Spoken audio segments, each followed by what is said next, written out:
తలచిన నాడు నీటంగనియును కీడు నన్ను తలచిన నాడు నా వేళం వాడు.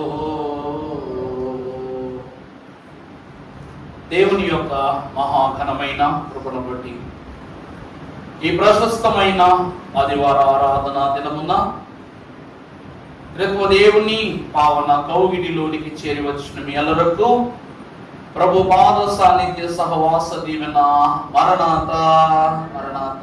మీతోటి వారందరికి మరణ చెప్పుకోండి ఒకరొకరు మరణాత. దేవుడు దీవించును గాక.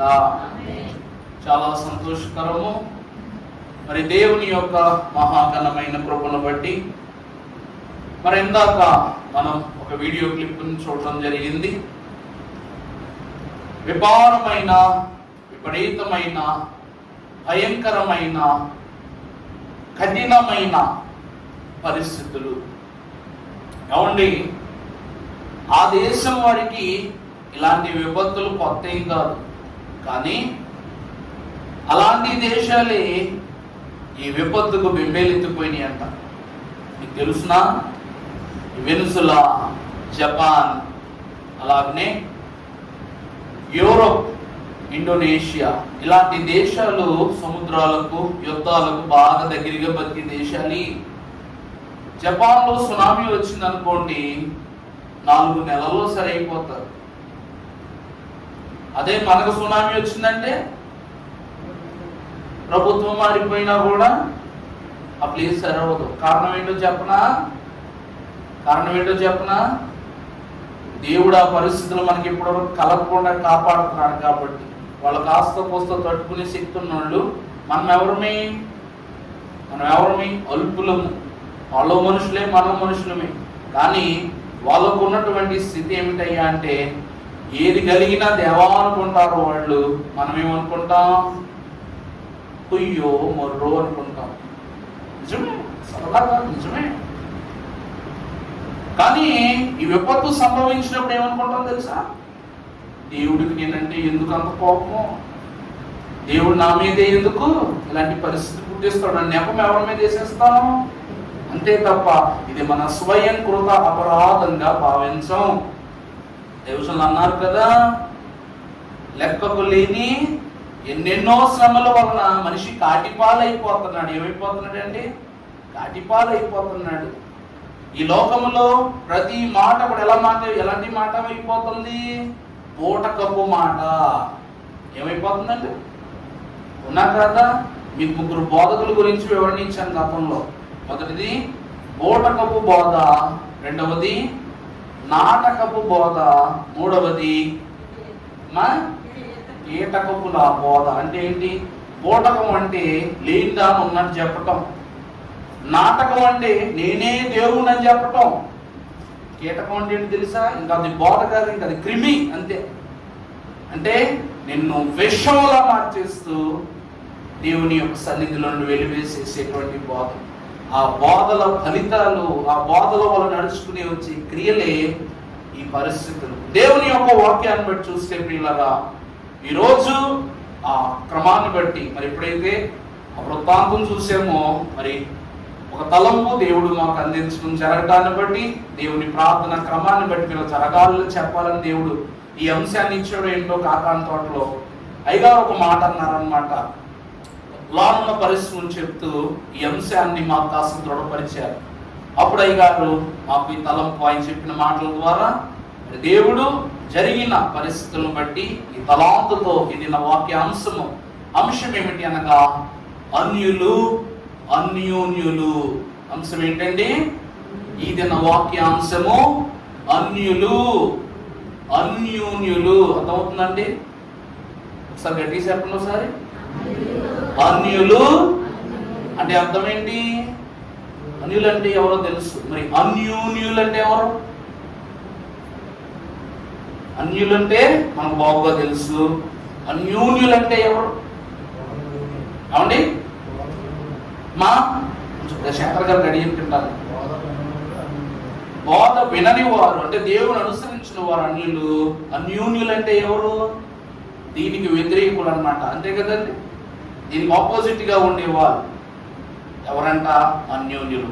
దేవుని యొక్క వాక్యాన్ని ధ్యానం చేసుకుందాం. పరిశుద్ధ గ్రంథములో నుండి నేటి దిన పరిశుద్ధ ధ్యానాంశం ఎఫెసీయులకు రాసిన పత్రిక 2వ అధ్యాయము 12 నుండి ఒకసారి వినపడేటట్టు మైక్ తీసుకుని చదవమ్మా. మొత్తం 12 నుండి 18 వచనాల వరకు చదవాలి. ఆ కాలమందు ఇశ్రాయేలుతో సహపౌరులు కాక పరదేశులను, వాగ్దాన నిబంధనలు లేని పరజనులను, నిరీక్షణ లేని వారును, లోకమందు దేవుడు లేని వారై ఉండి క్రీస్తుకు దూరస్తులై ఉంటుందని మీకు జ్ఞాపకము చేసుకుని, అయినను మునుపు దూరస్తులైన మీరు ఇప్పుడు క్రీస్తు యేసునందు క్రీస్తు రక్తము వలన సమీపస్తులై ఉన్నారు. ఆయన మన సమాధానమై ఉండి మీకును మాకును ఉండిన ద్వేషమును అనగా విధి రూపకమైన ఆజ్ఞలు గల ధర్మశాస్త్రమును మన శరీరమందు కొట్టివేయట చేత మధ్య గోడను పడగొట్టి మన ఉభయములను ఏకము చేసెను. ఇట్లు సంధి చేయొచ్చు. ఈ ఇద్దరిని తన యందు ఒక నూతన పురుషునిగా సృష్టించి తన శిలువ వలన ఆ ద్వేషమును సంహరించి దాని ద్వారా వీరిద్దరిని ఏక శరీరముగా చేసి దేవునితో సమాధాన పరచవలని ఇలాగూ చేసెను కనుక ఆయనయే మనకు సమాధాన కారకుడై ఉన్నాడు. మరియు ఆయన వచ్చి దూరస్థులైన మీకును సమీపస్థులైన వారికి సమాధాన వార్తను ప్రకటించెను. ఆయన ద్వారానే మనము ఉభయులము ఒక ఆత్మయందు తండ్రి సన్నిధికి చేరకని ఉన్నాము. ఆమేన్. ప్రార్థన చేసుకుందాం. ప్రేమ స్వరూపి అయ్యున్న మా ప్రియ పరలోకపు తండ్రి, ప్రాణనాథ, పాపులము, అల్పులము, బలాఢ్యులమని లోకములో విర్రవీగుతున్న మేము అల్పులమేనని తండ్రి గుర్తు చేయుటకు 4 తొలకరి చినుకులే ప్రభువా ఒక భయ సూచక కారకమైన స్థితులు కాబట్టి తండ్రి, నీకు అన్యోన్యుడు కాని వారెవరైనానో లోకమునకు విరోధియే, పాపమునకు పాత్రుడే. కాబట్టి ఈ దిన వాక్యాంశములో మేము వినునవి, వివరించునవి, నీ బిడలు మనస్సులో నిలుపుకొనున్నవి, ముద్రించగలిగినవి మీరు ప్రతి విషయమును ఆత్మభావముతో నీ బిడల యొక్క హృదయములు పరిపూర్ణముగా ముద్ర వేసి పరలోక సత్య సౌత్య సంపదతో తండ్రి నీ బిడ్డలను నింపివేసి కలిగిన విపత్తులలో ఎవరు శోధనలోని ప్రవేశించబడిన వారై ఉంటున్నారు వారి కుటుంబాలను మీరే ప్రభువా నీ ఆత్మహస్తముతో నీ సహాయక హస్తముతో తండ్రి లేవనెత్తండి. వృద్ధి పొందిన వారందరినీ ప్రభువా నీ పావన సన్నిధిలోని చేర్చుకున్న ఆయన వారి దోషముల అపరాధాలు మీరే తొలగింపు చేసి దీన బాంధవుడవై సర్వమును శుద్ధీకరణ చేసి ఇది నా ఆరాధన ఏకీవించిన మమ్మను, మా బిడ్డలను, మా కుటుంబాలను ఈ ఆత్మీయ వాక్య బలముతో పరిపూర్ణముగా నింపి నడిపించమని వాక్య సంభావ పూరితుడై మమ్మలను నిత్యము మర్మములతో పోషించుచున్న యేసు నామమున మిక్కిలి వినయముగా బ్రతిమలాడి వేడుకొనుచున్నాం తండ్రి. ఆమేన్. తన కాపుదల ద్వారా సర్వ సృష్టికి సకల మేలును దయచేయుటకు దేవుని యొక్క కాపుదల సహాయం సహకారం సదా దేవుడు మీ అందరికీ దయచేసి దీవించును గాక. ఆమేన్. ప్రభువునందు దేవుని ప్రియబిడ్డలారా, ఈ వచనాంశం మొత్తం చూసినట్లయితే మీకు ఒక ప్రాముఖ్యమైనటువంటి ఒక సందేశం కనబడుతుంది. చివరి వచనం ఆయన చదువు ఒకసారి. ఆయన ద్వారానే మనము ఉభయులము ఒక ఆత్మయందు తండ్రి సన్నిధికి చేరగలిగి ఉన్నాము. ఆయన ఆత్మ వలననే లేక ఆయన ఆత్మ ద్వారానే మన ఉభయులం. ఇక్కడ 2 వరసలను ప్రభువు చూపిస్తున్నారు. ఆ పై వచనాల్లో మీకు ఆల్రెడీ క్లుప్తంగా రాయబడి ఉంది. ఎవరంటే మునుపు దూరస్తులైన మీరు సమీపస్తులైన మాకు. ప్రభువునందు దేవుని ప్రియ సంఘమైన వారులారా, అన్యుడు అనగా విగ్రహారాధన చేసేవాడో లేక పాపం చేసేవాడో దోషంలో ఉన్నవాడో కాడు. అసలు పాపం అంటే ఏమిటి అని దైవజనులు దేవదాసయ్య గారిని సన్నిధిలో ఉండి కనిపెట్టమని అడిగినప్పుడు దేవునికి దూరపరచబడటమే పాపం. ఆ పాపమే మానవునికి శాపముగా మారిందన్నారు. నా మాట ఒకసారి ఆలకించినట్లయితే ఆదాము అవ్వలు దేవుని మాటకు దూరం అవ్వటం వలన సాతాను మాటకు దగ్గరయ్యారు. అవునా కాదండి? దేవుడు జీవవృక్ష ఫలాలు తినండి అనే మాటకు దూరమయ్యారు కాబట్టి సాతాను మంచి చెడ్డల నుంచి ఫలములు తిను అన్న మాటకు ఏమయ్యారు? వీళ్ళు దగ్గరైపోయారు. మునుపు అనగా ఇప్పుడు ఆదాము అవ్వలు ఏ వరస్సులోనికి వచ్చిన వారంట? అన్యుల వరస్సులోనికి వచ్చిన వారట. వారు అన్యులు కాబట్టి దేవుడు వారిని ఏం చేశాడు చెప్పండి? ఏదేను వనములో నుండి వారిని వెలివేసినట్లు దేవుని వాక్యంలో చూస్తూ ఉన్నాం. ప్రభువునందు దేవుని సంఘమా, దేవుని వాక్యంలో మనం చూస్తే ఆ కాలమందు ఇశ్రాయేలుతో సహపౌరులు కాక పరదేశులను వాగ్దాన అంటే చూడండి, ఇశ్రాయేలీయులైన వారు అనగా దేవుని జనాంగం. అవునా కదా? ఇశ్రాయేలీలు అంటే ఎవరు? దేవుని జనాంగం. అంటే ఇశ్రాయేలీలను వాగ్దాన జనాంగం అని వాక్యం ఎందుకు పిలుస్తుందంటే వారికి ఏమేమి ఉన్నాయంట? సహపౌరులు కాక పరదేశులను, వాగ్దాన నిబంధనలు లేని పరజనులు. అర్థమవుతుందండి? ఇశ్రాయేలీలకు ఏమున్నాయంట? కొన్ని నియమములు, నిబంధనలు దేవుడు ఏర్పరచబడటాన్ని బట్టి వారు వాటిని అనుసరించని వారై ఉన్నారు కాబట్టి దేవుడు వారిని ఏమంటున్నారు? అన్యులుగా కాక అన్యోన్యుల వరసలో ఉంచారంట. మరి అన్యుల వరస ఎక్కడి నుండి వచ్చింది అంటే ఈ ప్రయాణములో వీరేం చేస్తున్నారు? వాగ్దానాలను నిర్లక్ష్యం చేసి పరదేశులుగా, తర్వాత ఏమిటండి? వాగ్దాన నిబంధనలు లేని పరజనులను, నిరీక్షణ లేని వారును. ఏమండి? పాపం అంటే ఏమిటంట? అసలు అన్యుడు అంటే ఎవరంట? నిరీక్షణ లేనివాడు. తర్వాత లోకమందు దేవుడు లేని వారునయండి. వీళ్ళేమనుకుంటారంట? లోకములు ఎవరు లేరు? దేవుడు లేని వారును అయ్యుండి క్రీస్తుకు దూరస్తులై యుండిరని అది ప్రభువు క్లుప్తముగా చెబుతున్న మాట ఇది. దేవుని వాక్యము యొద్దకు వచ్చిన ప్రభువునందు దేవుని ప్రియబిడ్డలారా, ఈరోజు అన్యుడు అయ్యున్న మనలను అన్యోన్యునిగా చేయుటకు ప్రభువు కనపరచు వాక్య సత్యములను ధ్యానం చేసుకుందాం. పరిశుద్ధ గ్రంథములో మీరు చూసినట్లయితే రోమపత్రిక 3:23 చదువునా? అందరూ పాపం చేసి దేవుడు అనుగ్రహించుచున్న మహిమను పొందలేకపోతున్నారు. ప్రభువునందు దేవుని ప్రియబిడ్డలారా, అన్యుడు అనగా ఎవరంట? చదవనండి, ఎవరంటే పాపము చేసిన వాడు. అందుకే పౌలు ఏమంటున్నాడంట? ఏ భేదము లేదు. ఏమండి? అన్యోన్యుడు అన్యుడవుతున్నాడు, అన్యుడు అన్యోన్యుడవుతున్నాడు. దేవుని యొక్క ఏర్పాటును బట్టి మనం చూస్తే దైవజనులు ఊరకనే రాయలేదండి మన చరణాల్లో ఒకటి. భూలోకం అంతటికి స్వార్థ పోవుటకు ఇండియా, అర్థమైందా?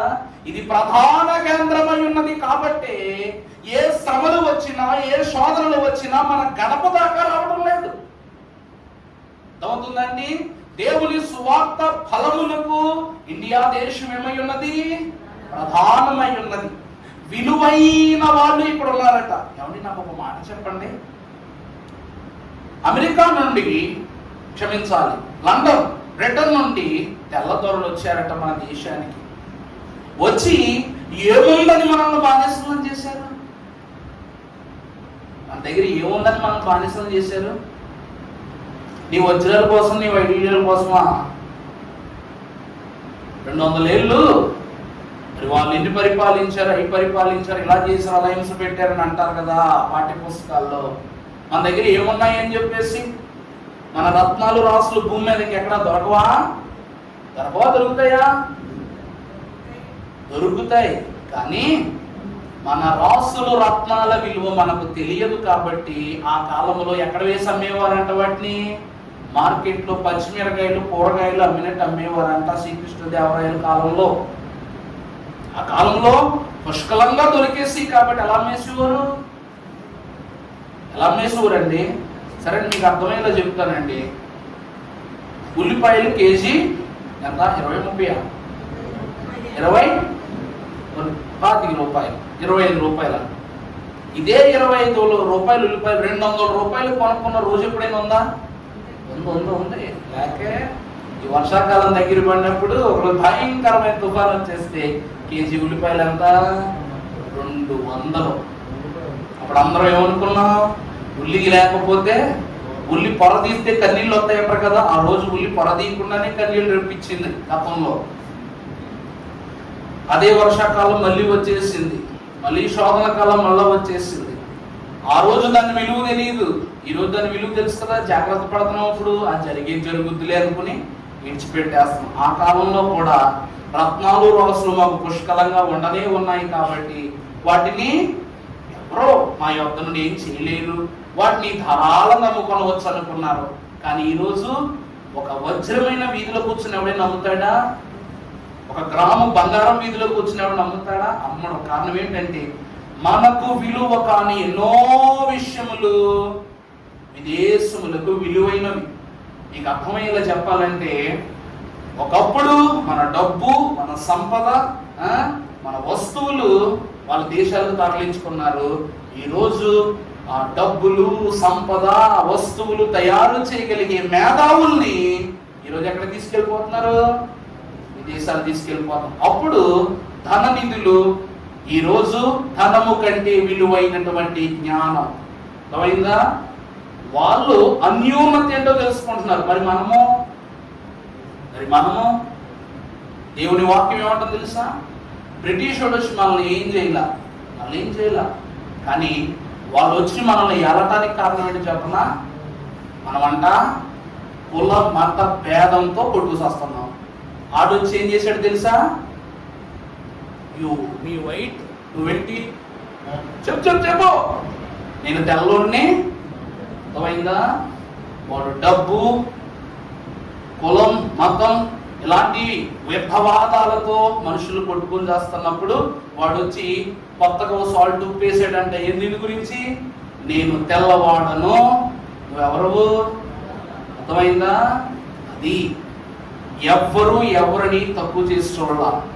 తక్కువ చేయబడుతున్న మనుషుని వారొచ్చి రంగు అనేటువంటి కొత్త పదార్థాన్ని పెట్టి దూరం చేయటం మొదలుపెట్టి అలా మొదలైందన్నమాట శోధన. దేవుని యందు ప్రియబిడ్డలారా, ఈ రోజుకి ఒక మాట, బ్రిటిష్ వారు మన దేశాన్ని విడిచిపెట్టి వెళ్ళిపోయి 100 ఏళ్ళు అయిపోయిందా? దగ్గర అవ్వలేదు కదండి, ఇంకా అవ్వలేదు. 100వ సంవత్సరం వచ్చేసరికి మనుషులు ఉంటామో లేదో కూడా తెలియదు.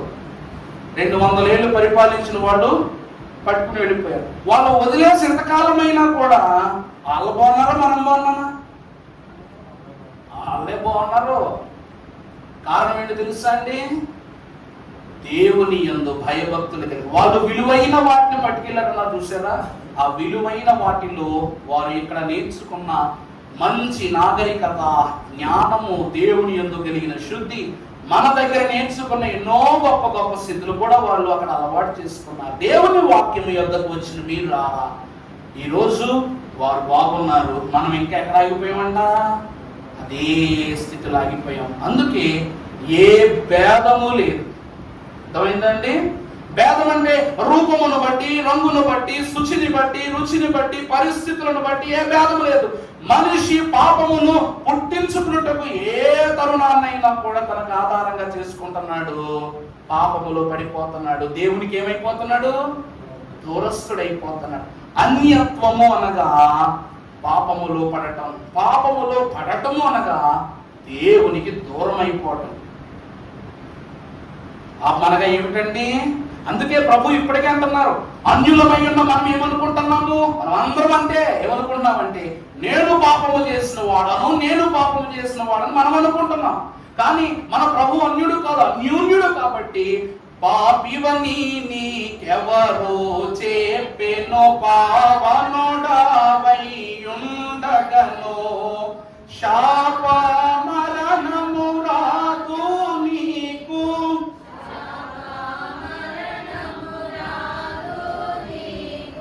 చావును చంపిన జీవము నేనే, చావును చంపిన మనోవిచారము కూడదు నీకు, మహిమ తలంపులే కావలెను. పాపివని నీకెప్పుడు చెప్పాడు?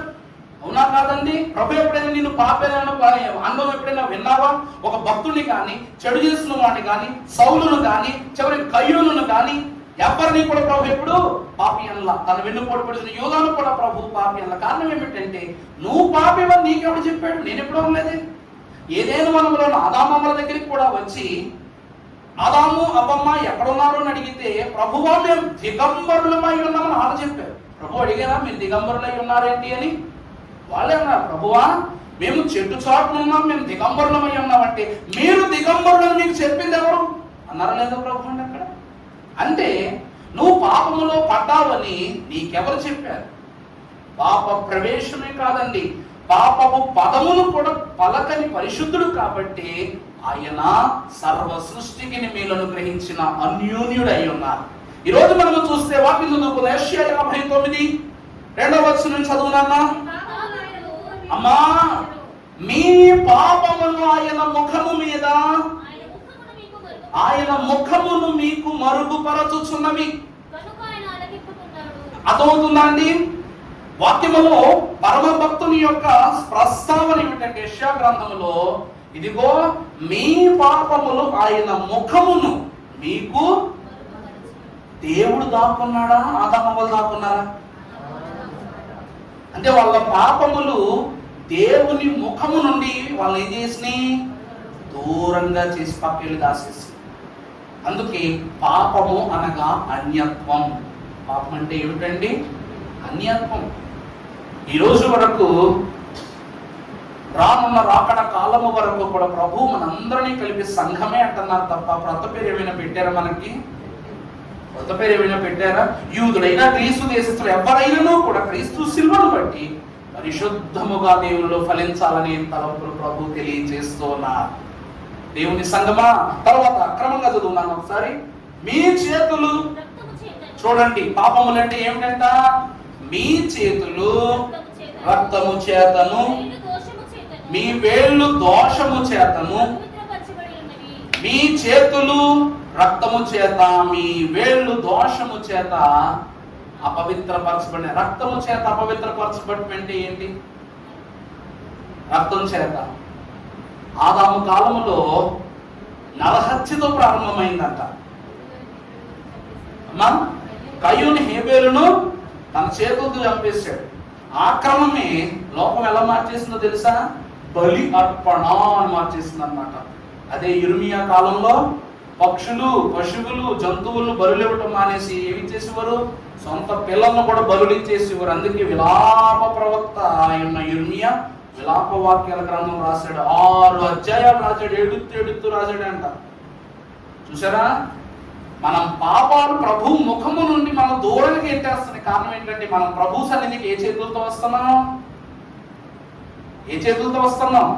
మన భాషలో చెప్పాలంటే నెత్తుడి కూడు తింటున్నాం మనం.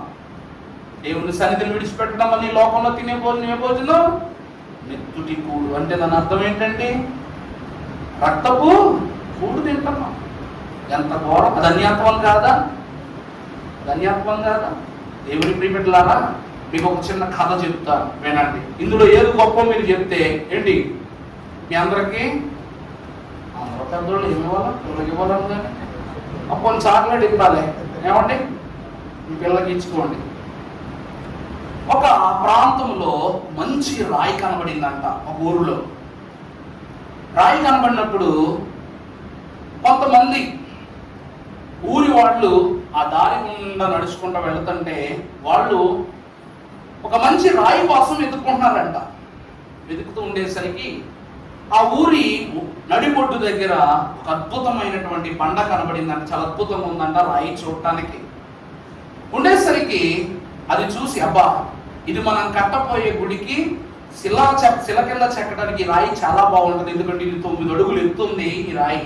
ఇది చాలా అద్భుతమైనటువంటి రాయి. దీన్ని చెక్కితే మంచి ప్రతిమ తయారవుద్దని చెప్పేసి ఒక శిల్పిని తీసుకొచ్చి రాయినంతా కూడా చూసి, దీన్ని ఎలాగ నువ్వు చేస్తావో తెలియదు కానీ మాకు మంచి శిల్పమోడు చెక్కాలి, అంటే దేవుడు ప్రతిమోడు చెక్కాలి గుళ్ళో పెట్టుకోవడానికి అడిగారంట. అడిగితే ఆ శిల్పకారుడు వచ్చి మొత్తం చూసి, అబ్బో చాలా మంచిదండి శిల్పానికి పనికి వస్తుంది అని చెప్పేసి దాంట్లోంచి 9 అడుగులు రాయి కదండి, ఆ 9 అడుగుల బండను నీట్గా శుద్ధి చేసి 9 అడుగులు జాగ్రత్తగా సానపెట్టి చెక్కుకొని అందులో 6 అడుగులు విగ్రహం చేశాడంట.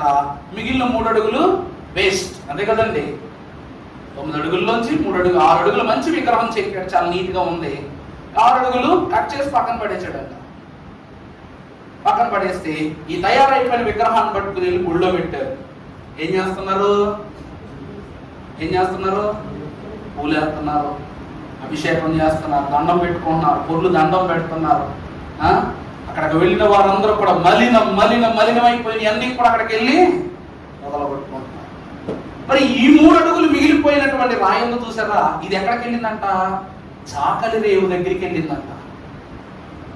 ఈ రాయి ఎక్కడికి వెళ్ళిందండి? చాకలివాడి రేవు దగ్గరికి వెళ్ళిందంట. అక్కడికి బట్టలు వస్తున్నాయంట. అక్కడికి వచ్చిన ప్రతి బట్ట ఏమైపోతుంది? శుభ్రమైపోతుందంట.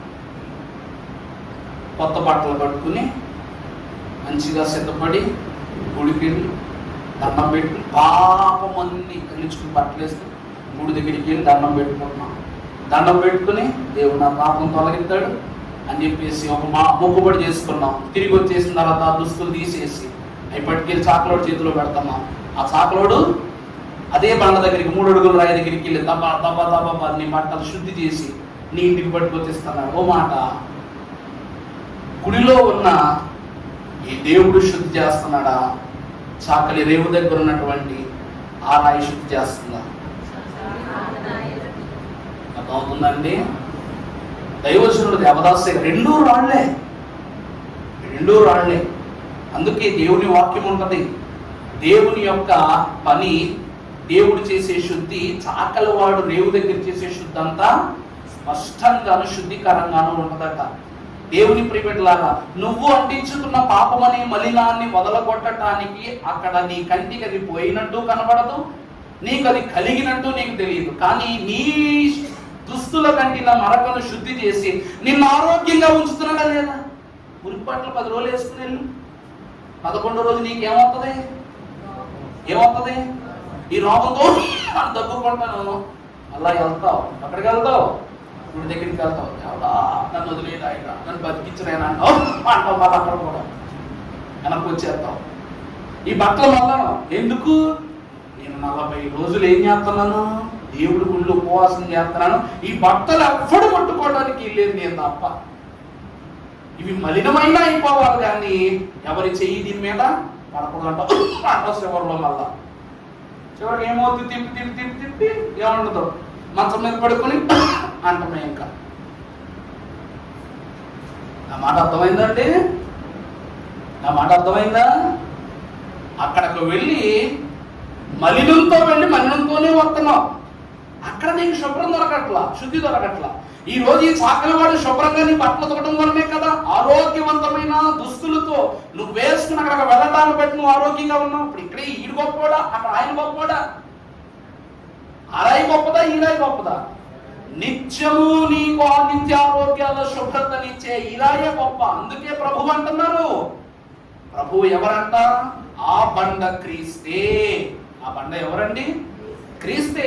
ఆ బండ ఉన్న క్రీస్తుకు రక్త మలినమైన హస్తములతో ఆయన సన్నిధిలో కనబడటం ఎంతవరకు భావ్యమో చూడండి. ఇప్పుడు అన్యుడెవరు, అన్యోన్యుడెవరు? ఇక్కడ నీకు మంచి ఆరోగ్యం ఇస్తూ నీ దుస్తులు శుభ్రపరిచిన వీడు అన్యోన్యుడా, లేక అక్కడ అంత పోస్తున్నప్పటికీ నీ ఏమీ విలువ పొందుకోలేకపోతున్నా వాడు అన్యోన్యుడా? అక్కడ వాడు అన్యోన్యుడా? దైవజనులు అంటున్నారు, గ్రహించండి, గమనించుకుని అంటున్నారు. చదువులన్నా కంటిన్యూ చేయమ్మా. మీ పెదవులు అబద్ధములాడుచున్నవి, మీ నాలుక కీడును బట్టి మాటలాడుచున్నది, నీతిని బట్టి ఎవడను. అన్యుడు అనగా ఎవరంటండి? అవునా కాదా? నీతిని బట్టి సాక్ష్యం లేదు. నాలుగు ఏం పలుకుతుందంట?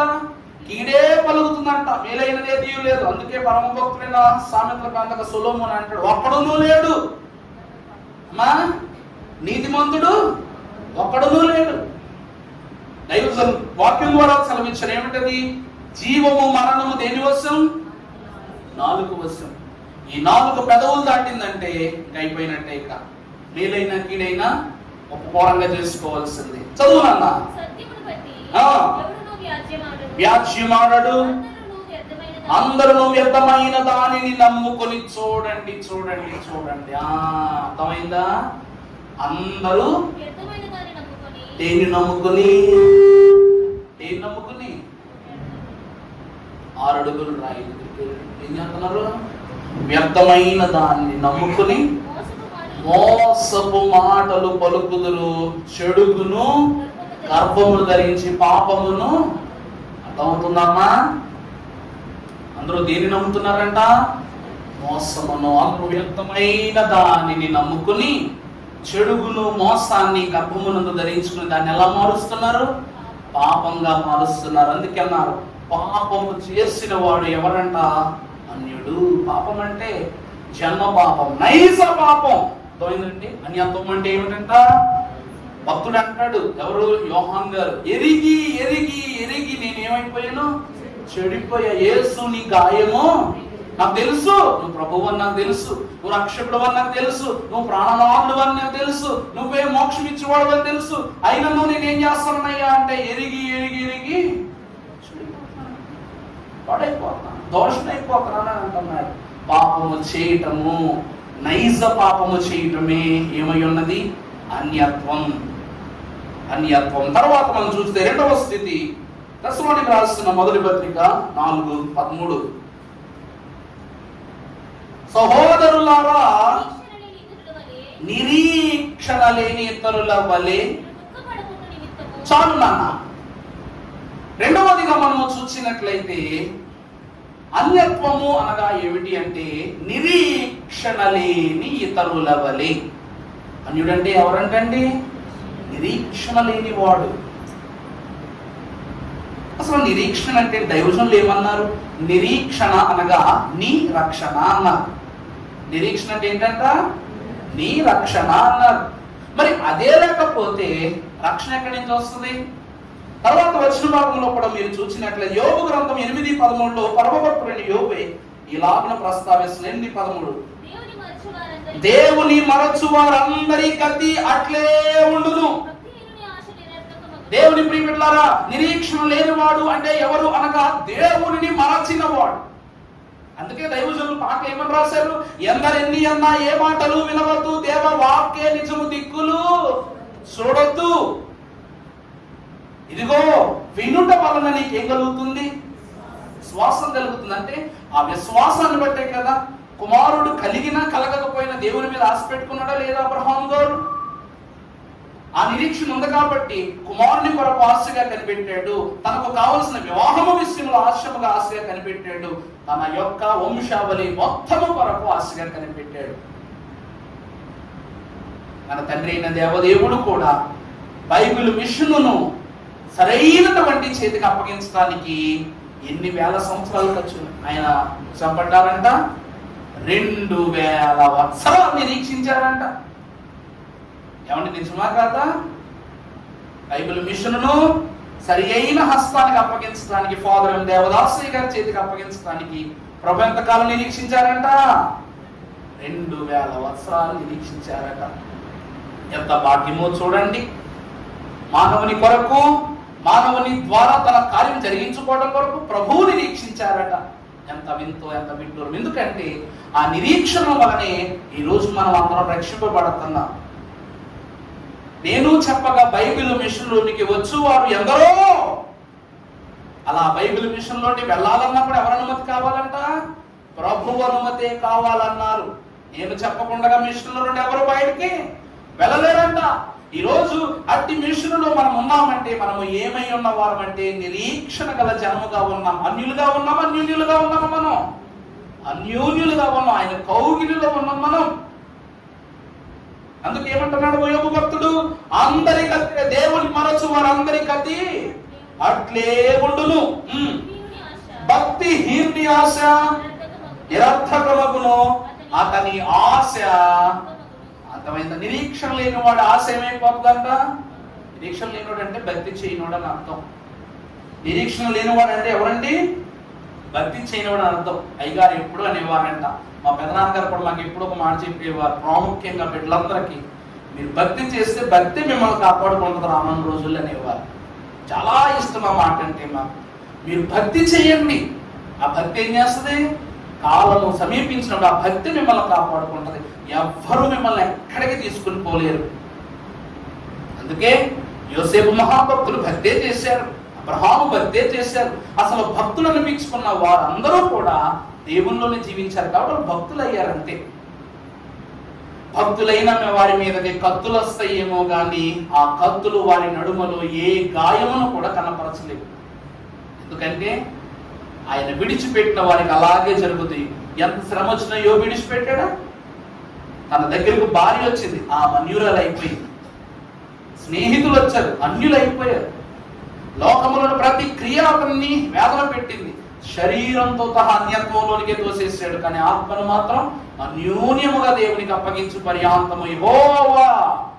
ఆయన ఏం చేసినా, మేలు చేసినా, కీడు చేసినా నాకు ఆనందమే అనుకున్నాడు. యెహోవా ఇచ్చని యెహోవాయే తీసుకుని. ఇది నిరీక్షణ అంటే, ఇది నిరీక్షణ అంటే. ఈరోజు ఈ క్రమం చెప్పడానికి మొదటి కారణం ఏంటంటే, ఆ ఫుటేజ్ అయితే మీకు చూపించాను కానీ అసలు మాట్లాడు చెప్పలా. పరిస్థితులు ఎంత దుర్భరంగా ఉంటాయో మనకు తెలియదు కాబట్టి. ఆ భూకంపం వచ్చింది కదండి, ఆసుపత్రి కూలిపోయింది. ఆ కట్టడాలతోనే హాస్పిటల్ కూడా ఉంటాయి కాబట్టి ఆసుపత్రి కూడా కూలిపోతే ఒక అమ్మాయి నిండు గర్భిణి అంట. నిండు గర్భిణి అయితే హాస్పిటల్ కూలిపోయింది. రాళ్ళు, రప్పలు, షెడ్డు అవి వెంట మీద పడిపోయి ఆ కూలిపోయినటువంటి ఆ దారిద్రమైనటువంటి ఆ గోడల మధ్యలో, ఇటకలో, రాళ్ల మధ్యలో బిడ్డను కనేసిందంట, ఆడబిడ్డను. అర్థమైందా? ప్రసవం కోసం ఆసుపత్రికి వచ్చి ఎక్కడ కందంటే భూకంపమై కూలిపోయినటువంటి శిథిలాల మధ్యలో కందంట బిడ్డని. ఇద్దరు బతికే ఉన్నారు, ఇద్దరు బతికారు. అంతకంటే దౌర్భాగ్యం ఎక్కడైనా ఉంటుందా? తన ప్రాణం కాపాడుకోవాలా, ఇంకొక ప్రాణానికి జీవం ఇవ్వాలో తెలియక ఆ బిడ్డ అక్కడే కనీసం రెస్క్యూ టీం వాళ్ళు వచ్చి ఆ షెడ్ ముక్కలు అవి గట్రా తీసి కనీసం బిడ్డ పేగుతల ఉండిపోయిందంత అక్కడే. ఆమెను అక్కడ నుండి తీసుకుని వెళ్ళి మరి ఆసుపత్రిలో జాగ్రత్త తీసారు. ఆ ముక్క మాత్రం చూపించారు. అంతకంటే బాధాకరము, దౌర్భాగ్యం ఎక్కడైనా ఉంటుందా? కానీ ఈరోజు మనకు దేవుడు ఏమిస్తున్నాడు? కాపుదల, ఆరోగ్యం. ఎన్నో అనుకుంటాం ఈ లోకంలో, ఇది నాదే, ఇది నాదే, ఇది నాదే అనుకుంటాం. కానీ దైవ చిత్తాన్ని మీరితే అట్లే ఉండును. అర్థమవుతుందని యోబేమంటున్నాడు? దైవ చిత్తాన్ని దాటితే ఏమైపోతుందంట? అలాంటి వారికి అట్లనే ఉండునని చెప్పేసి యోబు మహాభక్తుడు సెలవిచ్చాడు. నిరీక్షణ ఉండాలి, అప్పుడే రక్షణ. రెండవ స్థితి పాపము అనగా క్షమించాలి, అన్యుడు అనగా నిరీక్షణ లేనివాడు. మూడవదిగా చూస్తే రోమపత్రిక 1వ అధ్యాయం 21వ వచనం చదువునన్నా. దేవునిని ఎరిగియు ఆయనను దేవునిగా మహిమపరచలేదు, కృతజ్ఞతాస్తుతులు చెల్లించను లేదు, కానీ తమ వాదముల యందు ఆయన దేవుడేనని వారికి బాగా తెలుసు, కానీ ఆయన వారిని ఏం చేయలేదంట? దేవునిగా మహిమపరచలేదు, కృతజ్ఞతాస్తుతులు చెల్లించలేదు. 136 దావీదు కీర్తన ప్రారంభ అధ్యాయం వచనం ఒక్కసారి చదివితే, యెహోవా దయాళుడు. ఎందుకు ఎందుకు ఎందుకు తర్వాత ఎందుకు హెచ్చరించాలి? ఆయన కృప నిరంతరం ఉండు. తర్వాత దేవునికి కృతజ్ఞతాస్తుతులు చెల్లించాలి. ఆయన కృప నిరంతరం ఉండు. తర్వాత ప్రభువునకు, అందుకే ఆయన కృప. సరే వాక్యం చదువు, మీరు అర్థం చేసుకుని చదవండి. కృపా నిరంతరం చూడటం కాదు, అక్కడ చూడాల్సింది ఏమిటి? యెహోవా దయాళుడు కాబట్టి ఆయనకి ఏం చేయాలి? కృతజ్ఞతాస్తుతి చెల్లించాలి. అలా స్తుతి చెల్లిస్తే ఆయన కృప నిరంతరం ఉంటుంది మనపై. తర్వాత దేవునికి, ఆయన దేవుడు కాదంట, ఆయన ఎవరు? నేను దేవుణ్ణి అని చెప్పుకున్న వారందరికీ అన్ని నామములకు పైనామము ఉన్నవాడు కాబట్టి దేవదేవునికి కృతజ్ఞతాస్తుతులు చెల్లించాలి. ఎందుకు అలా స్తుతి చేస్తే ఆయన కృప మనపై నిరంతరం ఉంటున్నాడు. తర్వాత ప్రభువులకు ప్రభువు, దానియేలు గ్రంథములో ఉంటది. ఆ రాజుల కాలములో పరలోకమునందున తండ్రి ఒక రాజ్యమును స్థాపించినది, మునుపు నిలిచిన రాజ్యములన్నిటినీ పగులగొట్టును గాని అది శాశ్వత కాలము నిలిచిపోవునని పరమభక్తుడు దానియేలు రాస్తారు ఈ మాట. ఆయన ప్రభువులకు ప్రభువు కాబట్టి ఆయన కృతజ్ఞతాస్తుతులు చెల్లించాలి. ఇదిగో షడ్రకు మేషకు అబేద్నెగోలు, ఇదిగో నేనే దేవుడును, నేనే రాజును, నా ప్రతిమకు మొక్కనంటారు. మొక్కరా? నువ్వు ప్రభువు అయితే నీ పైన ఇంకో ప్రభువు ఉన్నాడయ్యా, ఆ ప్రభువుకి మేము ఏం చేస్తాం? స్తుతి చేస్తాం అన్నారు ఆ ముగ్గురు బాలురు. అంతే. ఆ ప్రభు మహిమ ఏంటో అగ్ని గుండములో కళ్ళు అప్పగించుకుని చూశాడు అనమాట. 4వ వ్యక్తిని చూసి గజగజలాడిపోయాడు. ఆ ప్రతిమంత చేసుకున్నావు, నీకు దమ్ముంటే నువ్వు వెళ్ళు 4వ వ్యక్తి కింద అగ్నిలోనికి బూడిద వస్తుంది వెనక్కి. కానీ ఆయన నీ పైన ఉండగా ఎందరో రాజులకు పైన రాజు కాబట్టి ఆయన అగ్ని దహించలేదు, నీరు ముంచి వేయలేదు, లోకము హరించలేదు అని ఆ ముగ్గురు బాలుల సాక్ష్యాన్ని మనం చూస్తున్నాం. దేవుని ప్రియమిట్లారా, ఆయన ఒక్కడే మహాశ్చర్య కార్యాలు చేయవాడు. ఆయన కృప అయిందా? అంత విపత్తు సంభవించి 1,00,000 మంది చచ్చిపోయినా ఒక తల్లి ఒక బిడ్డకు ప్రాణం ఇవ్వగలిగిందంటే ఎవరు చలవండి? అది చలవే కదా. కానీ ఇక్కడ ఏమనుంది? దేవుని ఎరిగి ఆయన దేవునిగా మహిమపరచట్లేదు, కృతజ్ఞతాస్తుతులు చెల్లించడం లేదు. కానీ తమ వాదముల యందు దేవుడిని విడిచిపెట్టి ఏం చేస్తున్నారంట? వాదాలు. అందుకే అయ్యగారు పాటలు, వాదాలు వేదాలు వాడిపోవును గాక, యుద్ధాలు క్రమముగా ముగిసిపోవును గాక, అన్నీ కూడా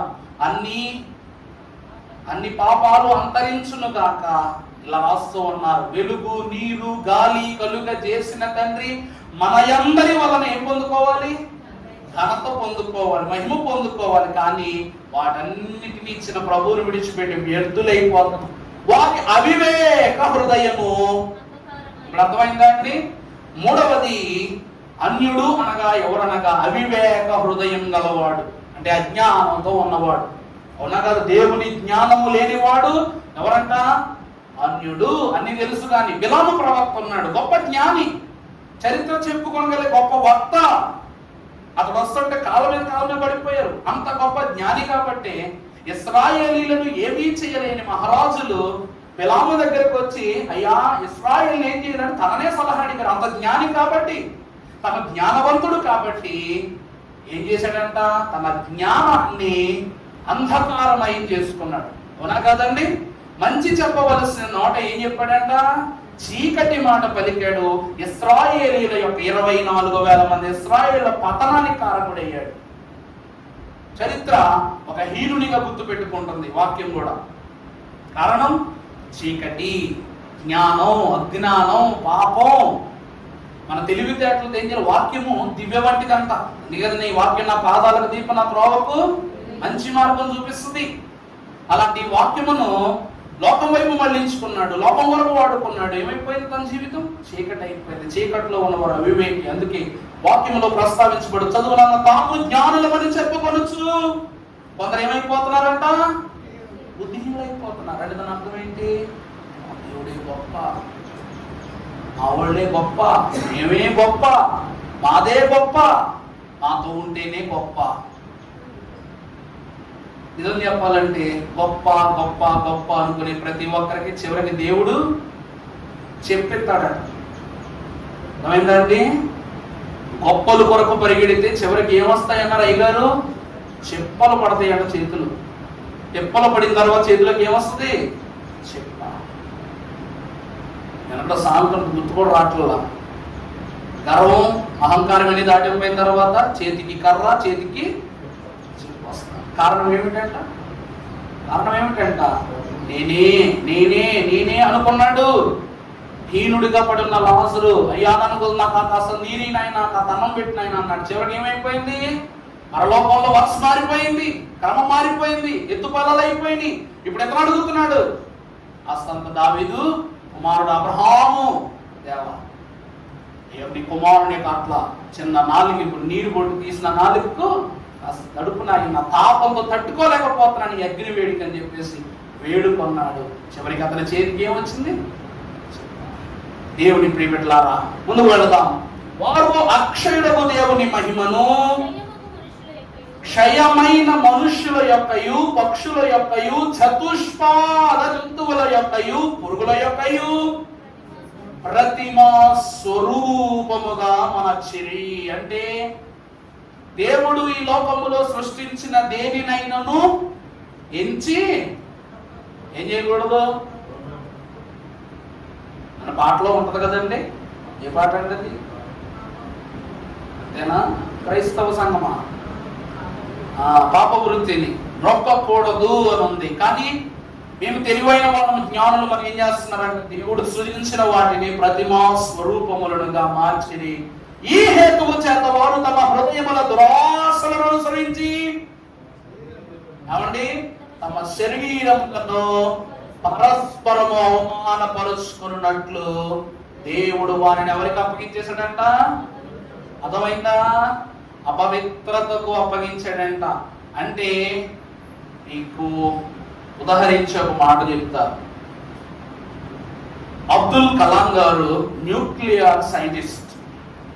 ఏపీజే అబ్దుల్ కలాం మన ప్రెసిడెంట్, గతంలో ప్రెసిడెంట్, ఇప్పుడు ఆయన కాలం ముగించుకుని వెళ్ళిపోయారు. మహామేధావి, ఏరోనాటికల్ సైంటిస్ట్. ఏరోనాటిక్స్ లో రెవల్యూషన్ క్రియేట్ చేశారు. ఆయన మరో ఐన్స్టీన్ అంటారు అందరూ. ఇండియాలో మరో ఐన్స్టీన్ అంటారు. చూడడానికి కూడా అలాగే ఉంటారు, నెక్స్ట్ స్టైల్ కూడా అలాగే ఉంటుంది అనుకోండి. ఆయన ఎప్పుడూ ఒక మాట చెప్తారనమాట. సార్ మీరు సక్సెస్ అవ్వాలంటే ఏం చేయాలంటే ఫోకస్ అంటాడు. ఏమంటాడండి? నువ్వేం చేస్తావు దాని మీద దృష్టి పెట్టి ఫస్ట్ అంటాడు. ఆయన అటామిక్ రీసెర్చ్ లో ఆటమ్ బాంబ్ యొక్క న్యూక్లియర్ ఎంట్రోఫీ అనేటువంటి ఒక సైంటిఫిక్ రీసెర్చ్ ఆయన కొనసాగించి అటామిక్ బ్లాస్ట్ పైన ఫైనల్ రిపోర్ట్ ఇచ్చారు. అందువలన ఈ దేశం పైన యుద్ధం చేయాలంటే ఆలోచిస్తారు అమెరికా వంటి వాళ్ళు కూడా. కారణం APJ Abdul Kalam. E=mc², Einstein కనిపెట్టిన ఫార్ములాని అప్లై చేసి న్యూక్లియర్ రీసెర్చ్ లోనే రెవల్యూషన్ చేశారు. అంటే ఒక ఆటం బాంబు పడిందంటే చాలు మన దేశం ఏమైపోద్ది? ఏముండదేగా. మనుషుల శిథిలాలు ఎముకలు కూడా ఏముండవు. భూమి మీద మొక్క మొలవదు, ఇక జీవితకాలం మొక్క మొలవదు. అది పరిస్థితి. అప్పుడు అందరూ అంటున్నారు అన్నమాట, సార్ ఇది మీరు మంచి కోసం చేశారా లేకపోతే రాబోయే కాలం నాశనం కూడా నేను చేశారా అంటే అప్పుడు ఆయన అన్నాడు అనమాట, మేధావి ఏదైనా మంచి కోసమే కనబడతాడు, కానీ దురుద్దేశము కలిగిన వాని చేతిలో పడేటట్లు చేసుకునేది పరిస్థితులు అన్నాడు. ప్రతి ఒక్కడు మంచి కోసమే దేన్నైనా కనిపెడతాడు. అవునా కాదండి? కరెంట్ కనిపెట్టాడు, షాక్ పడతాడు, కనిపెట్టడం మానేసి ఇంట్లో బల్బు వెలుగుద్దా? నీకు ఎలగదు. అవునా కదా? వెలుగుద్దా? ఎలగదు. ఇదిగోండి పలానా పెద్ద వాహనం కనిపెట్టారు, దీనివల్ల ఎన్నో వందల టన్నుల లోడు మనకు తగ్గుద్ది, ఈ వాహనం ద్వారా సింగిల్ ట్రిప్ లైన్ వచ్చేసి అంటారు. కానీ దాని కింద మనుషులు పడిపోతారని ఆలోచిస్తాడా వాడు? అది మంచి కోసం తయారు చేస్తాడు. ఎవరో వచ్చి దాని కింద పడుతుంటే దానికి బాధ్యతలు అవుతాడు. అలా ఆయన అన్నాడు అనమాట, నేను రానున్న కాలంలో జరగబోయినటువంటి పరిస్థితులను బట్టి నేను దీన్ని ప్రొడ్యూస్ చేశాను, కానీ దాన్ని దురుద్దేశంతో ఆలోచించే వాని ఆలోచనను ఆపగలిగే యంత్రాన్ని కనిపెట్టబడిన నాడే లోకం బాగుపడతాడు. అర్థమైందండి? ఇది మంచికే వాడాలి కానీ చెడుకు వాడకూడదని ఆలోచనను పనిచేసే ఒక యంత్రాన్ని కనిపెట్టిన నాడే ఇవన్నీ కూడా ప్రజలకు సునాయాసంగా అందుతాయి అన్నాడు. ఇక్కడ వాక్యం కూడా చెప్పింది అదే. మనుషులు దేవుడిచ్చిన జ్ఞానాన్ని పవిత్రతను మినహాయించి అపవిత్రతకు వాడుతున్నారు. కాబట్టి దేవుడు ఎవరికి అప్పగించేస్తున్నాడు? అపవిత్రతకే అప్పగించేస్తున్నాడు, దారిద్ర్యానికి అప్పగించేస్తున్నాడు. అందుకే దేవుని జనాంగమా, పరిశుద్ధ సంఘమా, గ్రహించుకోండి, దేవుని జ్ఞానం, అన్యత్వం అంటే దేవుని జ్ఞానాన్ని కోల్పోవడం. సొలొమోను దేవుని జ్ఞానంతో మంచి రాజ్యాన్ని నిర్మాణం చేసుకున్నాడు. అవునా? మరి ఇస్కరియోతు యొక్క దేవుడి యొక్క నేర్చుకున్న గొప్ప వాక్యంతో ఏం నేర్చుకున్నాడు చెప్పండి? ప్రభువును అప్పగించే పరిస్థితి తప్ప తన తెలివితేటలు మంచి కొరకు కాదు, ప్రయాసని పాపం కొరకు ఉపయోగించబడటం. తర్వాత మనం చూసే ఎఫెసీ పత్రిక 4:18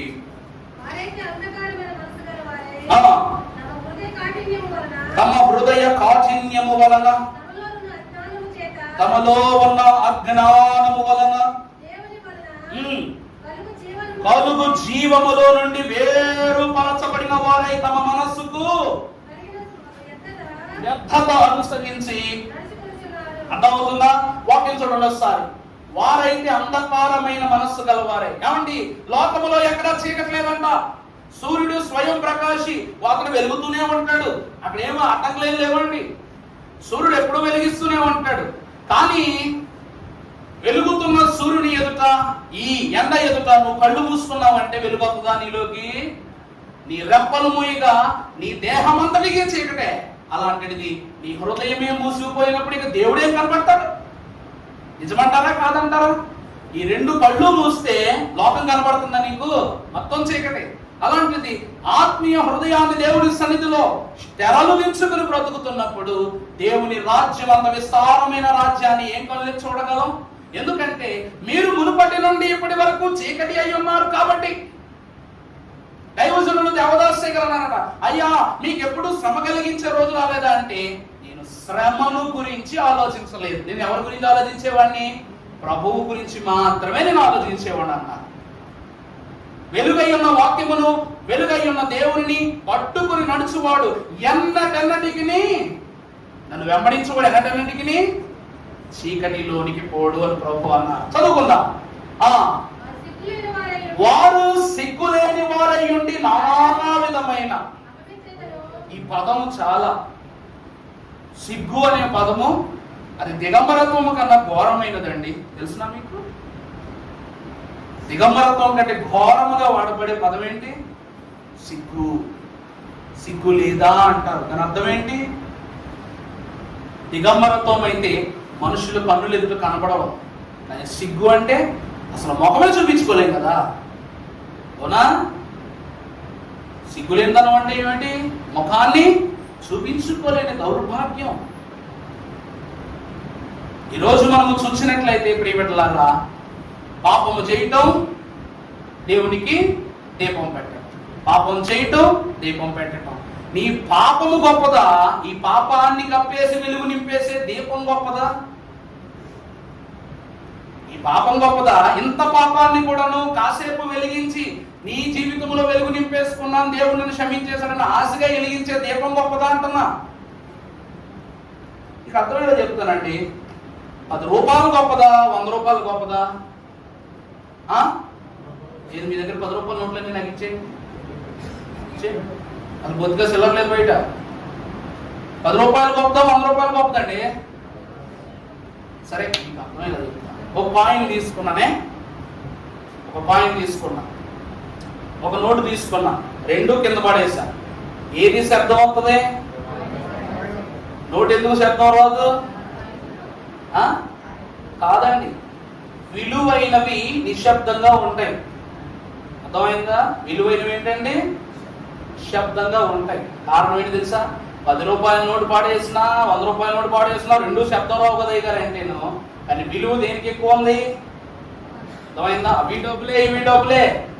కానీ విలువ అనగా మౌనముగా ఎదుగుచు దేవుని సారములో ఫలించేవారు విలువగా ఉంటారు. ఎందరు ఎన్ని అన్నా ఏ మాటలు వినరు వారు, వారికి అనవసరం. దేవుడు నిన్ను విలువైన వానిగా చేస్తూ ఉన్నాడు కాబట్టి గ్రహించవలసిన గొప్ప తలంపు. ఇక సిగ్గు అన్న మాటకు క్రమం ఏమిటంటే, ఏ రోజైతే దేవుని ఎదుట, ఆనాడు ఆదామవ్వలు మేము దిగంబరులము కాబట్టి మేము ఉన్నామన్నా చెప్పగలిగిన మాట అది. మేము దిగంబరులం కాబట్టి ప్రభువుని ఎదురు రాలేకపోదు. కానీ సిగ్గు అంటే ప్రభు పిలిచినా కూడా నువ్వు పలకలేవు. తెలుసా? నాయనా ఎక్కడున్నావు, బాబు ఎక్కడున్నావు అంటే నేను ఇక్కడున్నానని చెప్పుకోలేవు. ఉండి నువ్వు చెప్పుకోలేని దుస్థితి సిగ్గు. ఆ సిగ్గు వల్లనే మనిషి జీవితం ఏమైపోద్దా? నిగ్గు అయిపోద్దంట. నిగ్గు అంటే దౌర్భాగ్యం అని అర్థం. అందుకే వారు ఏమైపోయారంట? చదువు, అపవిత్ర అత్యాసతో జరిగించుటకు తమ్ము తామే కాముక తత్వమునకు అప్పగించుకొనిరి. వారు సిగ్గు లేని వారై ఉండి. అంటే దేవుని జ్ఞానం కోల్పోయిన తర్వాత మనం అనుకుంటాం, మన జీవితం మళ్ళీ పుడతాం, మళ్ళీ చేస్తాం, మళ్ళీ తిరుగుతాం, మళ్ళీ ఉంటాం, పోతా ఉంటాయి. జరిగినప్పుడు చూద్దాంలే, వెళ్ళిపోయినప్పుడు చూద్దాంలే, చనిపోయిన తర్వాత అక్కడ ఉండే బ్రతుకు ఈ లోకంలో నేనైనా పాపం చేశాను అనిపించుకునేవాడికి ఎవరో పాపం చేసేవాళ్ళు లేదా, ఎంతమంది తోడుంటారో నీకు తెలుసా అనుకుంటారంట చాలా మంది. వ్యభిచరించినప్పుడు నాలో వ్యభిచారం చేసేవాళ్ళు ఎవరుండరు లోకంలో. నరహత్య చేసినప్పుడు ఎంతమంది క్రిమినల్స్ లేరు జైలులో. ఈ రోజు నా తోటి సెల్లో ఉన్నాడు, రేపు పొద్దున పరలోకంలో కూడా నా పక్క సెల్లోనే ఉంటాడు. మూడవది దొంగతనం చేసేవాడు. ఇదిగో ఈ రోజు వీడు దొంగను ముద్దాయించుకున్నాడు, పక్క నేను ముద్దాయి కింద నిలబడ్డాను. మేమిద్దరం పరలోకంలో కూడా దొంగలమే అవుతాము. ఇక్కడైతే ఉంది అక్కడైతే ఏముంది? నిజమే. దొంగ దొంగ దొంగ దొంగ. నీ బ్రతికెందుకు ఇలాగ అయిపోయింది అంటే విలువైన వాటిని దోచుకోవటం వల్ల నా బ్రతుకు ఇలాగైపోయింది. నువ్వు విలువైన వాటిని దోచుకున్నావు కానీ నీకు విలువ లేదు కదా. ఏమంటే నిజమా కాదా? దొంగ దొంగ, నీ దగ్గర ఇంత ధనం ఉంది, అంత విలువైందే, మరి నీకు విలువ లేదు కదా. దోచుకున్నా నీకేముంది? ఎంత విలువైన దోచుకున్నా నిన్ను దొరకలా ఏమంటున్నారు? దొంగ అంటున్నారు. కారణం ఏంటి? ఆ సొమ్ము నీది కాదు కాబట్టి. ఆ సొమ్ము, ఆ విలువైనవేవి నీకు కాదు కాబట్టి ఎవరివి? విలువలేని వాడివి. సిగ్గు అనగా అది. ఈరోజు ఈ దేహాన్ని కూడా లోకానికి అప్పగించేస్తాం, పాపానికి అప్పగించేస్తాం, విచారానికి అప్పగించేస్తాం. మరి నిన్ను, నీ దేహం, నీ ఒళ్ళు, నువ్వు పుట్టావు, నువ్వు పెరిగావు, నువ్వు సర్దుకున్నావు, నువ్వు ఆనందంగా తయారయ్యావు, నువ్వు ఎవరికైనా ఇచ్చుకోవచ్చు, నీ ఇష్టమది అనడానికి ఎవడో బాధ్యుడు. ఇది నా ఇల్లు, నా ఒళ్ళు, నా ఇష్టం, ఎవరికైనా ఇస్తానంటావు. మరి అందరూ నిన్ను ఎందుకు వేశ్య అనే పదాలు వాడతారు? ఎందుకు అలాంటి వాళ్ళ మీద? కారణం ఏంటంటే ఈ ఒళ్ళు మందా? నీ ఒళ్ళు మందా? రోజే కొడుతున్నారా ఏంటి? ఈ దేహం ఎవరిది? దేవుని ఆలయమై ఉన్నది. అందుకే సిగ్గు అనే పదం వాడబడతావు. దేవుని వాక్యం గ్రహించుకోండి. దేవుడు ఎందుకు జ్ఞానం ఇచ్చాడు? సొలొమోను అడిగితే జ్ఞానం ఇచ్చాడు. పుట్టుకతోనే మనకు జ్ఞానం ఉందిగా, గ్రహించవద్దా? మలినమైపోయిన వస్త్రాన్ని మీద వేసుకుంటే నీ అశుద్ధి, మరి మలినమైపోయిన దేహాన్ని దేవునికి అప్పగిస్తే అశుద్ధి కాదా? అపవిత్రత కాదా? రోగములు ఎందుకు వస్తాయి అంటే నువ్వు రోగాలను కోరుకుంటున్నావు కాబట్టి అన్నాయంట. పాపాలు ఎందుకు కలుగుతాయి అంటే నువ్వు దానికి ఆకర్షింపబడ్డావు అన్నాయంట. దేవుని వాక్యమా, ఆత్మశక్తి కలిగిన వారే దేవుని వైపు చూడగలగాలి. అప్పుడు ఏనాడు పాపం చేయాలంటే ప్రభు గుర్తొచ్చేస్తారు. ఆమె ప్రభువుని చూసి వ్యభిచరించిన స్త్రీ చూసింది. ఇంకెన్నడూ నువ్వేం చేయకు. ఎందుకంటే నువ్వు పాపం చేస్తే దోషం ఎవరికి తగులుద్ది? నాకు వస్తుంది. చెడ్డ పేరు ఎవరికి? ఎందుకంటే నువ్వు నా వైపు చూసి చెప్పావు. ఇక నేను పాపం చేయొద్దంటే నేను చేయనని లేచి వెళ్ళిపోయావు. నువ్వు ఏ పాపం చేసినా లెక్క ఎవరు వేసుకోవాలి? నేను వేసుకోవాలి. ఇక నుంచి ఎవరిది లెక్క? బాధ్యత నాది. దేవుని సంఘమైన తర్వాత చూసినట్లయితే ఇప్పుడు మొదటిది అన్యుడు అనగా మొదటిగా ఏం లేనివాడు, అంగీకరించినవాడు కదా. ఇప్పుడు దేవుడు అంగీకరించి అన్యుడు త్వరగా వెళ్ళిపోతాం. అయిపోయింది లేదా? యోహాను 1:22 ఎందరూ తన్ను ఎందరు అంగీకరించిరో వారందరికీ అనగా తన నామమునందు విశ్వాసముంచు వారికి దేవుని పిల్లలగుటకు ఆయన అధికారము అనుగ్రహించెను. అన్యోన్యుడు అనగా అంగీకరించిన వాడు. అందుకే పాడుకుంటాం, నావన్నీ అంగీకరించుము దేవా నన్నెప్పుడు నీవు. నావన్నీ అంగీకరించంటే దాని అర్థం ఏంటి? ఏమిటి? ఆస్తులు పాస్తులు ధనధాన్యాల కాదు. నావన్నీ అనగా నాలోనున్నవి. నాలోనున్నవేంటి? నాలో ఉన్నవేంటి? ఆయన యొక్క ప్రస్తుత ఆశీర్వాద అంతస్తును కనపరిచే హృదయం దేవునికి కావలసింది. నావనగా నీకు నా ప్రాణము నిజముగా నర్పించు. నీకు నా ప్రాణాన్ని ఏం చేస్తాను? నిజముగా నర్పిస్తాను. నాశతోడ నీవు నన్ను హృదయంబు నీ పలుకులచే సరిచేయి ప్రభువా.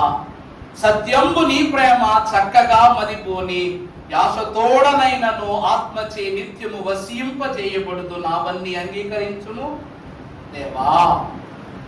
ఎందరు దేవుని అంగీకరిస్తారో వారే దేవుని యొక్క అధికారాన్ని పొందుకుంటారు. అన్యోన్యుడు అనగా అధికారాన్ని, అంగీకారాన్ని తీసుకున్నవాడు. తర్వాత చూస్తే వారు దేవుని వలన పుట్టిన వారే కానీ రక్తము వలనైనను శరీరేచ్ఛల వలనైనను పుట్టిన వారు కారు. అర్థమైందా? అంగీకరించేవారు ఎలా పుడతారంట? దేని వల్ల పుడతారంట?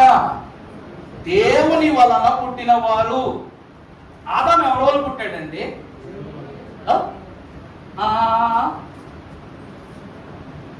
దేవుని వలన పుట్టాడు ఆదాము.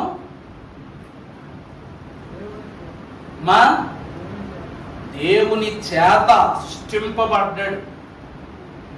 దేవుని వలన పుట్టిన వారు ఎవరో తెలుసా అండి? పరమ భక్తుడైన ఇస్సాకు రెబ్కమ్మ యొద్దకు వచ్చి బహుమానాన్ని ఇచ్చి వెళ్ళిపోయాడు. అందుకే రెబ్కమ్మని ఇస్సాకు మహాభక్తుడిని వాక్యం ఏమంటారు తెలుసా? వరపుత్రుడు అంటారు. దేవుడే స్వయంగా అబ్రహాము గారి దగ్గరికి వచ్చి, అబ్రహాము, నేను నీకు కుమారుణ్ణి ఇస్తున్నాను, అతను ఇస్సాకు అని పేరు పెట్టాడు. ప్రభు చెప్పాడా లేదా? అందుకే గతంలో పరమగీతంలో వాక్యం చెప్తూ రెబెక్కమ్మ గారి యొక్క ప్రస్తావన వాక్యం చెప్తున్నప్పుడు చెప్పా, వరపుత్రుని వరించిన వధువు అని అంశం చెప్పాను. గుర్తుందో లేదో మీకు? మరి ఇస్సాకు ఎవరంట? వరపుత్రుడు. ఆయన వరపుత్రుడు కాబట్టి ఎలియాజరు ప్రార్థనలో కనిపెట్టాడు వధువును. ప్రార్థనాపూర్వకంగా తీసుకుని వచ్చాడు ఆమెను. వారి వరమే ఇద్దరు కుమారులు. గర్భములోనే పెనుగులాటాడుకుని నేనే గొప్ప, దేవుల్లో నేనే గొప్ప అనుకునే గొప్ప సంతానం వాళ్ళు కలిగారు. అర్థమైందండి? లోకములో ఛాయ పుట్టక మునిపే అన్యోన్యత, దేవునితో సఖ్యత పండించుకోవడానికి ఇద్దరు కుమారులు పోటీ పడిపోయారంట. వరపుత్రుడు కాబట్టి ఇస్సాకు. అందుకే దేవుని వలన పుట్టిన వారు, యేసుక్రీస్తు ప్రభు దేవుని వలన కలిగింది. ఇదిగో నువ్వు పరిశుద్ధాత్మ వలన గర్భం ధరిస్తున్నావు. మరి అవ్వమ్మ గారు ఏమంటది? నేను యెహోవా దయ వలన, రక్తము వలన, శరీరేచ్ఛన వలన. ఇక్కడ చదవండి, యెహోవా దయ వలన మనుషులు కంటావా? మనుషులు కంటావా? మనుష్యేచ్ఛల వలనైనా పుట్టిన వారు ఎవ్వరూ కూడా దేవుని బిడ్డలు కారు. దేవుని అంగీకరించగలిగిన వారే దేవుని బిడ్డలు అవుతారు. దేవుని ప్రియబిడ్డలు అన్యోన్యులు అనగా దేవుని వారు, దేవుని బిడ్డలు, దేవుని వలన కలిగిన వారు. తర్వాత చూసినట్లయితే కీర్తన 42:55, నా ప్రాణమా నీవు ఎలా కృంగి ఉన్నావు, నాలో నీవేళ తొందరపడుచున్నావు, దేవుని యందు నిరీక్షణ ఉంచుము. అర్థమైందా అండి? దేవుని యందు ఏం చేయాలి? అన్యోన్యుడు ఏం చేస్తాడంట? నిరీక్షణగా ఉండడట. ఆయనకే నా రక్షణకర్త అనియు, నా దేవుడనియు ఒప్పుకొనొచ్చు. ఇంకను నేను, కారణం ఏంటి? నేను ఆయన స్తుతిస్తున్నాను. ఎందుకు అంటే, నా దేవా, నా ప్రాణము నాలో కృంగి ఉన్నది. కావున నా ప్రాణం నాలో ఏమైపోయి ఉంది? కృంగిపోయి ఉన్నది. కావున యోర్దాను ప్రదేశము నుండి, హెర్మోను పర్వతముల నుండి, మీసారు కొండ నుండి నేను నిన్ను. ఇక్కడ 3 ప్రాముఖ్యమైనటువంటి పదాలు కనబడుతున్నాయి. మొదటిది యోర్దాను, రెండోది హెర్మోను, మూడవది మీసారు. ఈ 3 స్థలములలో నుండి నేను నిన్ను ఏం చేస్తున్నా? జ్ఞాపకం చేసుకున్నా. వాక్యములో ముందుకు వెళ్ళి చూసినట్లయితే మొదటిగా యోర్దాను అనగా దేనికి గుర్తు? నయమానుడు యోర్దాను నదులు ఏం పొందుకున్నాడు? స్వస్థ పొందుకున్నాడు. రెండవది ఐక్యత. అవునా? తండ్రి, కుమార, పరిశుద్ధాత్మలు క్రీస్తు ప్రభు వారి బాప్తిస్మములు ఐక్యపరచబడిన స్థలము యోర్దాను నది. మూడవది శుద్ధి. ఏమండి? యోర్దాను నదిలోనికి వెళ్ళి వారు అడుగు పెట్టగానే యోర్దాను 2గా పాయలైపోయింది యెహోషువ కాలంలో. దానిని దాటే వారు వాగ్దాన దేశంలోకి ప్రవేశించారు. శుభ్రపరచబడి శుద్ధి చేయబడి వారు అడుగు పెట్టారు. 4వది వాగ్దానం. యోర్దాను నది ఏంటి? దేనికి గుర్తండి? వాగ్దానం. దేనికి వాగ్దానం? వాగ్దాన దేశమునకు నీవు సమీపించుచున్నావు, నువ్వు దేవుని సారములోనికి చేర్చబడుతున్నావు అని చెప్పే స్థలం. అంటే బాప్తిస్మం అంటే ఏంటి చెప్పండి మీ భాషలో? బాప్తిస్మం అంటే ఏంటి? బాప్తిస్మం ఎందుకు తీసుకుంటున్నాం? మన బాప్తిస్మం ఎందుకు తీసుకుంటున్నామండి? ప్రభువా, ఈ రోజు నుంచి నేను ఎక్కడికి వస్తున్నా?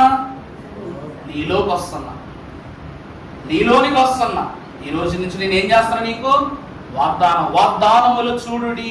దైవ గ్రంథ వాగ్దానములను చూడుడి అన్నారు. బాప్తిస్మం అంటే ఏంటి? దేవుని వాగ్దానం. అలా 4 క్రమాలు. నేను యోర్దాను నుండి అనగా దేవుని యొక్క వాగ్దానము నుండి. నిరీక్షణ గలవారు ఎక్కడి నుంచి చూస్తారంట? దేవుని వాగ్దానాల గుండా చూస్తారు. రెండవది హెర్మోను పర్వతం. అంటే ఏంటి? హెర్మోను అంటే ఏంటి? సియోను పర్వతముల మీద హెర్మోను మంచు వలె. విన్నారు కదండి ఈ మాట. సియోను పర్వతముల మీద హెర్మోను మంచు వలె. అలా చూడబాకండి. కీర్తన 133:3 తీయండి ఒకసారి. కీర్తన గ్రంథం 133:3 సియోను కొండల మీదకు దిగి వచ్చిన హెర్మోను మంచు వలె నుండును. చాలండి ప్రియులారా, మంచు చే కప్పబడుట. దేవుడి కరుణ, దేవుని ఆశీర్వాదం ఎలాంటిదంట? చల్లనైన మంచు వంటిది అన్నారు. హిమము వంటిది. అంతే కదండి. దేవుని ఆశీర్వాదం, దేవుని ప్రేమ వంటిదంట, చల్లనైన హిమము వంటిదంట. అంటే ప్రభువు చల్లని తన రెక్కల చాటున, మంచును తన రెక్కల చాటును మనల్ని ఏం చేస్తున్నారు? కప్పుకుంటున్నారు. అక్కడ ఉండి నేను నిన్నేం చేస్తున్నా? నీవు ఇచ్చిన నీడలో నుండి, నువ్వు చూపించిన కాపుదల యొద్ద నుండి నేను జ్ఞాపకం చేసుకుంటున్నా. చివరిగా చూస్తే మీసారు కొండ అనగా ఈ సియోను పర్వతముల మధ్యలో ఉన్న ఒక చిన్ని పర్వతమే మీసారు కొండ. ఎందుకు ఇంత ఇది ఎక్కడ ఒకసారి రాయబడి ఉంటుంది, ఎక్కడ రాయబడి ఉంటుంది. కానీ ఇక్కడ ఎందుకు ఇంత ప్రస్తావించబడినటువంటి క్రమంగా ఉన్నదంటే, ప్రభు అంటారు, చిన్న మంద భయపడొద్దు. నువ్వు ఎక్కడున్నా సరే దేవుని కంటికి స్పష్టంగా కనపడతావు. అందుకే అక్కడ ఉండి నేను నిన్నేం చేస్తున్నాను? జ్ఞాపకం చేసుకుంటూ ఉన్నాను. అంటే నీ కొరకు నిరీక్షిస్తూ ఉన్నానని అంటూ ఉన్నారు. దేవుని బిడ్డలు ఏం చేస్తారంట? అన్యోన్యులు ఏం చేస్తారంట? నిరీక్షిస్తారంట. తర్వాత చూస్తే సామెతలు 11:2 అహంకారము వెంబడి అవమానము వచ్చును, వినయము గల వారి యొద్ద ఏమన్నది? అహంకారము వెంబడి ఏమొస్తుందంట? అంటే పతనానికి ముందు ఏం నడుస్తుందంట? గర్వం. జీవితంలో ఎవరు మర్చిపోకూడని చాలా గొప్ప సామెత. ప్రతి మనిషికి ఒకానొక సమయం ఎదుర్కొనవలసిన సామెత ఇది. కర్మకు, దారిద్ర్యానికి, పతనానికి ముందు ఏం నడుస్తుందంట? ఘోరమైన గర్వం నడుస్తుందంట. అందుకే దేవుడు గర్వాంధులను అణచివేస్తానని వాక్యంలో చెప్పాడు. ఇక్కడ వాక్య వివరములో కూడా చూస్తే అహంకారము వెంబడి, అహంకారం అంటే గర్వమే కదా, అవమానము వచ్చును, వినయము గల వారి యొద్ద ఏముంటదంట? వినయము గల వారి యొద్ద ఏముంది? జ్ఞానం అంటే ఏంటి? జ్ఞానం అంటే ఏంటి? ఒకసారి అందరూ మీ కుడి చేతి, మీ బైబిల్ చూపించండి, పైకి ఎత్తి చూపించండి. కుడి చేతితో పట్టుకోవాలి. ఎవరు పట్టుకోరో దీవెనలు ఉన్న వాళ్ళకి ఒకసారి పట్టుకోండి. మా ఊళ్ళో ఎవరో పట్టుకోండి. బైబిల్ తేలదేంటయ్యా? సర్లేదు,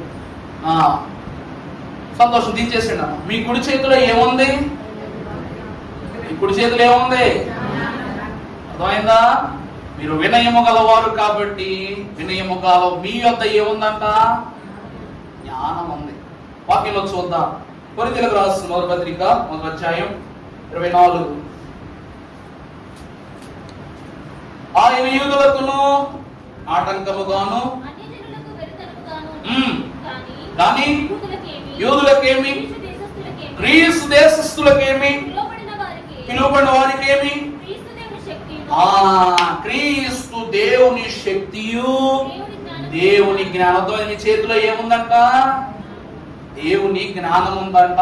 జ్ఞానము అయి ఉన్నాడు దేవుని వెర్రితనము. గట్టి గట్టి గట్టి చదవాల పదం. దేవుని వెర్రితనం. దేవుని వెర్రితనం మనుష్యుల జ్ఞానము కంటే జ్ఞానం కలది. దేవుడు 0 అనుకో, నువ్వు 100లో ఉన్నప్పుడు ఆయన సమానంగా లేవు. తర్వాత దేవుని బలహీనత మనుష్యుల బలము కంటే. ఇప్పుడు అర్థమైందా అండి? అన్యోన్యుడై ఉన్నవారు దైవ జ్ఞానము గలవారు. అందుకే లోకములో జ్ఞానవంతులను, వివేకులను సిగ్గుపడేటట్లు దేవుడు ఎవరిని ఉపయోగించుకుంటానన్నాడు? వెర్రివాదనే దేవుడు ఉపయోగించుకుంటాడు. అంటే దేవుని వెర్రితనము మనుషుల జ్ఞానము కంటే. అర్థమైందా? దేవుని ప్రియబిడ్డలారా, మీకు అర్థమయ్యేలా ఎన్నో గొప్ప గొప్ప ఉదాహరణలు లోకములోనే ఉన్నాయి. మేధావులు, గొప్ప గొప్ప శాస్త్రజ్ఞులు, గనులు, శ్రేష్ఠులు ఎంతో మంది కూడా వాళ్ళ జీవితాల్లో ఎన్నో లోటుపాట్లు సాపసాపాలు పడ్డోళ్ళే. ఏమండి, లోకములో ఎన్ని విషయాలు అడిగినా కూడా ప్రతి విషయము కూడా తెల్లవాడి సృష్టే. అర్థమైందా అండి? తెల్లవాడి యొక్క సృష్టే. ఈరోజు కట్టే బట్ట, తినే తిండి, నీరు, బ్రతికే బ్రతుకు వాళ్ళు కట్టించినవే ఇవన్నీ కూడా. మనకి ఇల్లు ఎలా కట్టుకోవాలని నేర్పించింది కూడా వాళ్ళే.